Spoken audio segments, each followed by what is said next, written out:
আপনারা এখন দেখছেন অমৃত ভগবত। আপনার উপরে ভগবানের বিশেষ অনুগ্রহ, কৃপা তো সকলের প্রতি আছে ভগবানের, আছে না? সূর্য কি কাউকে অপেক্ষা করে আলো দিতে? সূর্য কি কারো কম বেশি করে পক্ষপাতিত্ব করে? তো ভগবানের কৃপা সকলের প্রতি বিরাজমান। কিন্তু ভগবান কোনো জীবকে যখন জন্ম মৃত্যু এই সংসার থেকে তার অত্যান্তিক কল্যাণের জন্য তাকে এই জন্ম মৃত্যু জরাব্যাধি থেকে মুক্ত করে ভগবত ধামে ফিরিয়ে নিয়ে যাবেন, এটা হলো ভগবানের বিশেষ কৃপা। কৃপা এবং বিশেষ কৃপা। তো এ জাতীয় বিশেষ কৃপা কোনো ব্যক্তি ভক্তের উপরে অর্পিত হয়েছে, এটা বোঝার উপায় কি? এটা বুঝবার উপায় হলো ভগবানের কৃপা, অনুগ্রহ, অনুকম্পা বোঝার উপায় যদি আপনার প্রতি ভগবানের একান্ত অনুরক্ত বিশুদ্ধ কোনো ভক্তের সঙ্গ বা কৃপা হয়। আবার ধ্যান দিয়ে শুনুন, ভগবানের বিশেষ অনুকম্পা কৃপা আপনার উপরে অর্পিত হবে বুঝবার একমাত্র উপায় শ্রী ভগবানের অনন্য কোন শুদ্ধ প্রেমিক ভক্তের সঙ্গ এবং সেই প্রেমিক ভক্তের অনুগ্রহ। এটি বুঝবার উপায় যে ভগবান আপনাকে জন্ম মৃত্যু থেকে মুক্তি দিয়ে তার স্বরূপ ধামে বিশেষ কৃপা আপনার প্রতি করেছেন। সবরী মা রঘুপতি রাজীবলোচন মর্যাদা পুরুষোত্তম রামচন্দ্রের কাছে প্রশ্ন করছেন, আমি হীন জাতিতে জন্ম, আমার কুল ভিল আত্মজ উপজাতিদের মধ্যে আমার জন্ম, আমার বিদ্যা নাই, সুকৃতি নাই, তবু রঘুপতি রামচন্দ্র সবরীর ভজন কুটিরে উপনীত হলেন। সবরী স্বভাবত দন্য ভরে ভগবানকে বলছেন, আমার কোনো সুকৃতি নাই, হে রাম, দীর্ঘ প্রতীক্ষার পরে তুমি এসেছো, তুমি আমাকে কিছু উপদেশ দাও। ভগবান যার ভজন কুটিরে পায়ে হেঁটে কৃপা করতে যায়, তিনি উপদেশ চাইছেন কেন? সমস্ত সাধনা, সমস্ত উপদেশের লক্ষ্য তো ভগবত প্রাপ্তি, সেটা তো হয়েই গেছে। আচ্ছা, ভেবেছেন ঋষিমণিদের আশ্রমে রাম না গিয়ে আগে গেলেন সবরীর কুঠিরে? ঋষিমণিরা মনে করতে পারলো ইনি ভগবান, তো আমরা যুগ যুগান্তর তপস্যা করছি, আমাদের কুঠিরে না গিয়ে ওই সবরীর কুঠিরে গেল, এই ভগবান তো। ওদের অভিমান ছিল, তো তপস্যা করেছে, ত্যাগ বৈরাগ্যের অভিমান। তো সবরী উপদেশ কেন চাইছেন? উপদেশ চাইছেন জগৎ জীবের জন্য। একজন ভগবানের প্রকৃত ভক্তের লক্ষণ কি জানেন?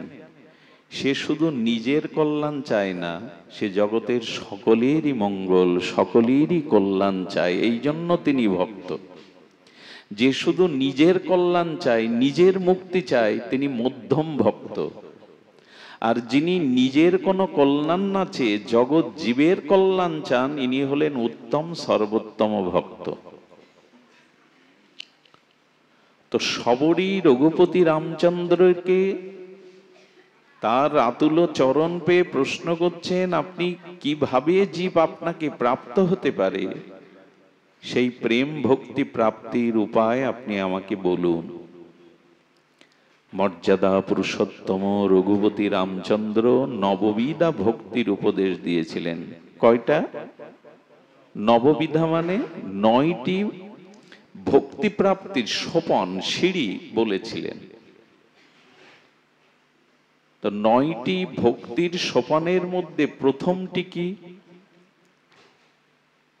অগ্রগণ্য প্রথমে বলছেন, প্রথম ভকতিহ সন্তন কা সঙ্গা।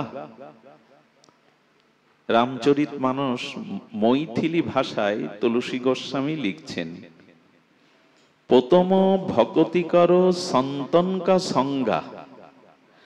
রামচন্দ্র রঘুপতি বলছেন মর্যাদা পুরুষোত্তম যে আমাকে প্রাপ্তির, প্রেম ভক্তির প্রথম উপায়, প্রথম ভক্তি কোনটি?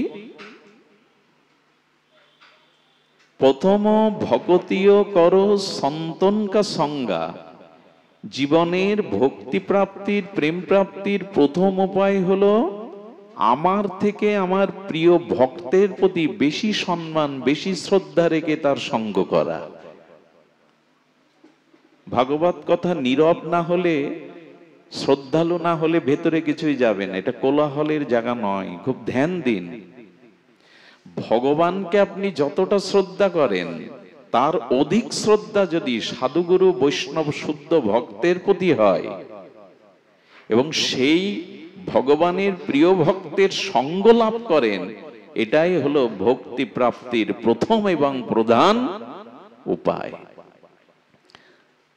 আমরা মন্দিরে ভগবানকে খুব প্রণাম করি, স্তুতি করি, ভোগ চড়াই, ফুলমালা মিষ্টি দেই, কিন্তু ভক্তকে মূল্যায়ন করি না। এটা ভক্তি প্রাপ্তির উপায় নয়। কি অদ্ভুত কথা! আমার থেকে আমার প্রিয় ভক্তকে অধিক শ্রদ্ধা, অধিক সম্মান করবে। আমরা তো মনুষ্য বুদ্ধি, আমাদের দুষ্ট বুদ্ধি, আমরা অন্যকে অবহেলা করি, ভগবানকেই শ্রদ্ধা করি। যারা, বহুবার বলা হয়েছে কথাটি, যারা মন্দিরে ভগবান দেখে আর কারো মধ্যে ভগবানকে দেখতে পায় না, এরা অতি সাধারণ। এদের দৃষ্টি অতি সাধারণ দৃষ্টি। যারা শ্রীমন্দির থেকে সর্বজীবের মধ্যে ভগবানকে দর্শন করেন সর্বক্ষেত্রে, এদের দৃষ্টি অসাধারণ। ভক্তকে মূল্যায়ন বেশি করতে হবে ভগবানের থেকেও। বলে ভগবানের থেকে বড় কিছু আছে কি? তো ভগবানের মুখেই শুনুন।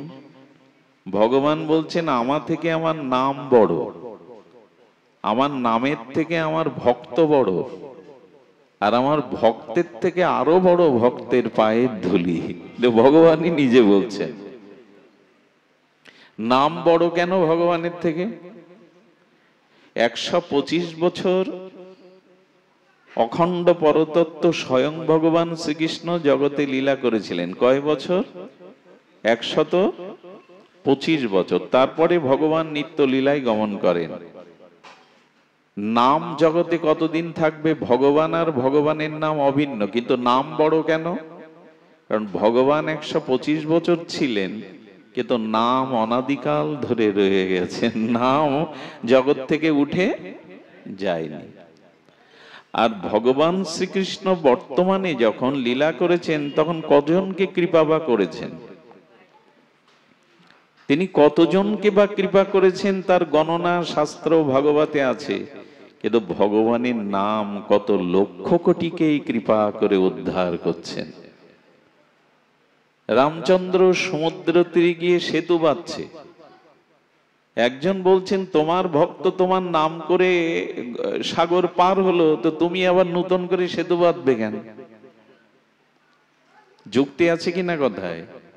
হনুমান তোমার দিব্য নাম নিয়ে সমুদ্র পার হয়ে লঙ্কায় গেল, তো প্রভু তুমি এত যত্ন প্রযত্ন করছো কেন পাথর ফেলে? রাম ভগবান তখন বলছেন আমার নাম নিয়ে হনুমান পার হলো নামের বিশ্বাসে, আমি কার নাম নেব? আমি কার নাম নিয়ে পার হব?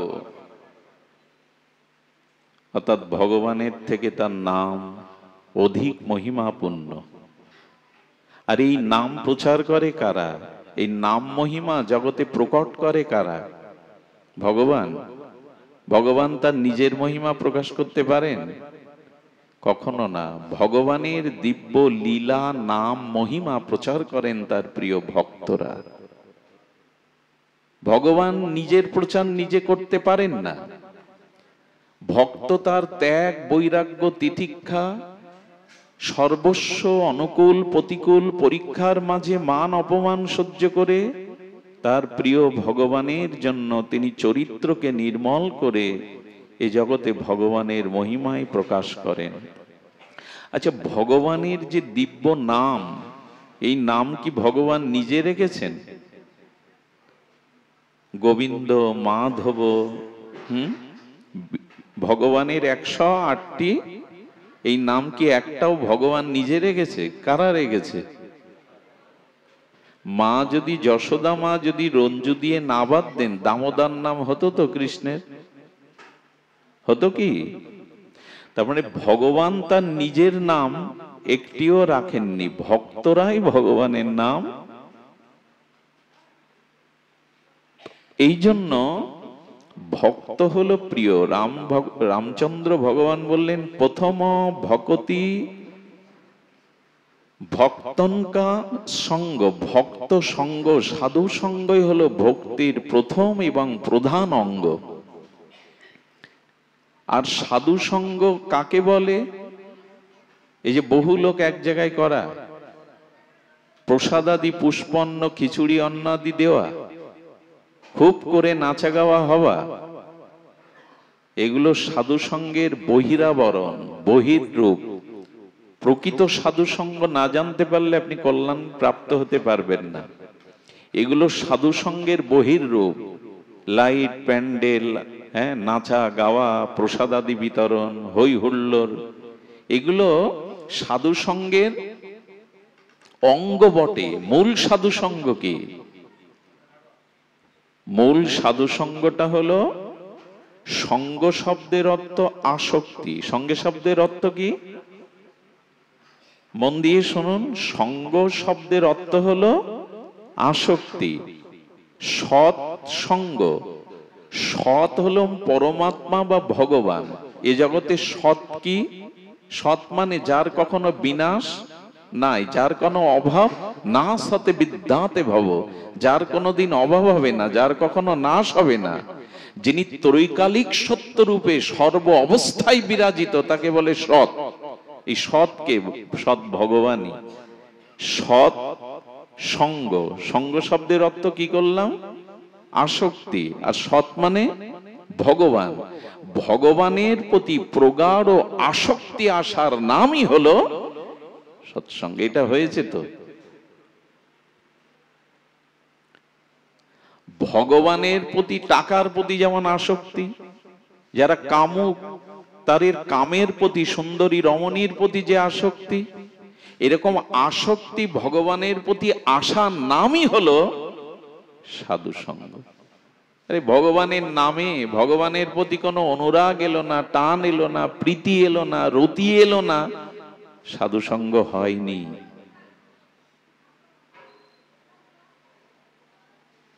এই জন্য ভগবানের প্রতি আসক্তি জাগা নিয়েই হলো সাধু সঙ্গ। অনেকদিন সঙ্গ হচ্ছে, ভগবানের প্রতি আসক্তি এলো না, সৎসঙ্গ এখনো হয়নি। সাধু সঙ্গ কেন ভক্তির প্রধান অঙ্গ? রথযাত্রা সম্পর্কে আমরা বলবো, কিন্তু আগে মৌলিক বিষয়গুলি, তত্ত্বগুলি আমাদের জানতে হবে। হই হুল্লোড় হচ্ছে অনেক, কিন্তু প্রকৃত সাধু সঙ্গ না হলে আমাদের চরিত্র, আমাদের স্বভাব বদলাবে না, পরম প্রাপ্তি আমরা পাবো না। তুলায়াং লবেনাপি না সর্গং না পুনর্ভবম ভগবাদ সঙ্গী সঙ্গস্য মত্ত নাম কিমত আশিস। লব মাত্র সাধু সঙ্গে সর্বসিদ্ধি হয়, চৈতন্য চরিতামৃতে বলছে। সূর্য উদয় হলে অন্ধকার দূর হতে কি 2 ঘন্টা বিলম্ব হয়? আলো প্রজ্বলিত করলে অন্ধকার দূরে সরে যেতে কি বিলম্ব হয়? তেমন লব মাত্র 1 সেকেন্ডকে 11 ভাগ করলে যে একটি অংশ হয়, ওই অংশ পরিমাণ কেউ সাধু সঙ্গ করলে তার সর্বসিদ্ধি হয়ে যায়। লব পড়ে বলুন 20-40 বছর সঙ্গ করছে, অথচ ভগবানের প্রতি আসক্তি, সাধু সঙ্গ হচ্ছে না। না হওয়ার একটা কারণও আছে। আচ্ছা, চুম্বক আর লোহা, এই দুটি পরস্পর বস্তু এক জায়গায় রাখলে চুম্বকের ধর্ম কি হবে? একটু সহজ করে আলোচনা করি আমরা। চুম্বকটা টানবে তো, তার আকর্ষণ শক্তি লোহাকে টানবে, কিন্তু আমি বলছি টানবে না। চুম্বক তার সহজাত স্বভাবে লোহাকে আকর্ষণ করবে, কিন্তু করবে না, কারণ লোহার উপরে যদি কিছুটা কাদার প্রলেপ দিয়ে রাখেন, চুম্বকের আকর্ষণের শক্তি বর্তমান, পাশে লোহাও আছে, আসলে আকর্ষণ না করার কারণ হলো লোহার উপরে একটা মাটির বা আবর্জনা প্রলেপ দেওয়া আছে। কাজ হলো ওই প্রলেপটাকে পরিচ্ছন্ন করে পরিষ্কার করা, তাহলেই তার পূর্বের ধর্ম ফিরে আসবে। তেমনি ভগবান আমাদেরকে আকর্ষণ করছেন। কৃষ্ণ শব্দের অর্থ হলো সর্বাকর্ষক, যিনি সর্বজীবকে, ভগবানের কাজ কি? সব জীবকে নিজের দিকে আকর্ষণ করা। চুম্বক যেমন লোহাকে আকর্ষণ করে, ভগবানও আমাদের। এ কথা কি আমার জীবনে ঘটেছে যে ভগবান আমায় টানছেন, আকর্ষণ করছেন? না, বিষয় যত ভালো লাগে, ভোগ যত ভালো লাগে, সংসার যত ভালো লাগে, ভগবানকে ভালো লাগে না, তাহলে এ কথা দাঁড়াচ্ছে কোথায়? যে ভগবান আমাকে আকর্ষণ করছেন, কিন্তু করছেন। ওই যে চুম্বক যেমন আকর্ষণ করছে কিন্তু কাছে নিতে পারছে না, মাঝখানে আবর্জনাটা লোহার উপরে প্রলেপ দেওয়া আছে। আমাদের এই সাধু সঙ্গ কি করবে? আমার অনন্ত জন্মের যে কামনা বাসনা, দুর্বাসনা, এই প্রলেপটা আমার চিত্তে দেওয়া আছে, ওইটাই সাধু সঙ্গ দ্বারা, ভাগবত কথামৃত দ্বারা, হরিনামের দ্বারা ওইটাই মার্জন করতে হবে, পরিষ্কার করতে হবে। করলে ভগবান অবশ্যই আমাকে, ওই শক্তিটা আছে, সর্বক্ষণ আছে। চুম্বকের মধ্যে আকর্ষণ শক্তি নিত্য বর্তমান, কিন্তু প্রলেপটা সরাতে হবে। সাধু সঙ্গ ওটাই। আমার ভিতরে যে ভোগ বাসনা, লালসা, কামনা, প্রবৃত্তি, হিংসা ছিল, ওইগুলিকে মার্জন যাতে হয়, এরই নাম সাধু সঙ্গ। যদি না হয় তো সাধু সঙ্গ হয়নি। এখন এই মার্জনটাই হলো ভজন। ভজন মানে আর কিছু না, ওটা পরিষ্কার করা। ভজন হয় মার্জন, সাধু সঙ্গ অনুক্ষণ। ঠাকুর মশাই বলছেন সর্বদা সাধু সঙ্গ করতে হবে। অনুক্ষণ বলেছেন, সর্বদা সাধু সঙ্গ করতে হবে। একটি কথা বলে রাখি, সরোবরে পদ্ম ফুল ফোটে। কি ফুল ফোটে? পদ্ম। সূর্যের অরুণাংশ কিরণমালায় পদ্ম প্রস্ফুটিত হলে সেই পদ্মের পাপড়ি স্পর্শ করলে সুখানুভূতি হয়, পদ্মকে দেখলে সৌন্দর্যের অনুভূতি হয়, হৃদয়ে আনন্দ প্রকাশ হয়। ওই একই সরোবরে যেখানে পদ্ম ফুটেছে, সেই পদ্ম পাতার নিচে নালিতে যোগও জন্মায়। পদ্ম ফুল আর যোগ, যোগ বোঝেন তো? শহরের লোক যোগ বেশি বোঝে না, গ্রামের লোক বোঝে। রক্ত চোষা প্রাণীটি, তাকে যোগ বলে। তো একই সরোবরে একই সাথে পদ্ম ফুল ফুটছে, আর পদ্মের পাতার নিচে নালিতে যোগও জন্মাচ্ছে, একই সাথে একই পুকুরে। যদি পদ্ম ফুলকে স্পর্শ করেন, ঘ্রাণ নেন, তাহলে সুখানুভূতি হবে। কিন্তু যোগ যদি স্পর্শ করেন, ও কি টানবে? সৌন্দর্য দেবে, আনন্দ দেবে? ও রক্ত চুষে নেবে। তুলসীদাস গোস্বামী বলছেন, এই জগতে যদি সাধু সঙ্গ পাও, তাহলে হৃদয়ের আনন্দের প্রকাশ হবে, উৎফুল্লতা আসবে, পরম শান্তি আসবে। আর অসৎসঙ্গ রূপ যদি যোগের সঙ্গ করো, তোমার মধ্যে যা সদ্গুণাবলী আছে রক্তের মতো সব চুষে নেবে। এই জন্য রামচন্দ্র বলছেন, ভগবত ভক্তির প্রথম উপায় প্রথমা ভগতীয় সন্তন কা সঙ্গা। প্রথমেই তোমার উচিত হলো সাধু সঙ্গ করা। ভগবানের প্রতি আসক্তি জন্মানোর কারণ হলো সাধু সঙ্গ। কারণ ভক্ত যখন তার অনুভবে ভজনের দ্বারা ভগবানের নাম রূপ গুণ লীলা কথা শ্রবণ কীর্তন করাবে, তখন ভক্তের হৃদয়ের ওই ভজন অনুভূতিটা তার বাণীর মধ্যে দিয়ে, তার শব্দের মধ্যে দিয়ে, তাকে দর্শনের মধ্যে দিয়ে আপনার মধ্যেও রোগ জীবাণুর মতো সংক্রামিত হবে তার ভাব। ছুঁয়াছে রোগ, শুদ্ধ ভক্তের মুখে হরিকথা তার সঙ্গ করলে তার যে অনুভূতি, সেটা আপনার ভিতরে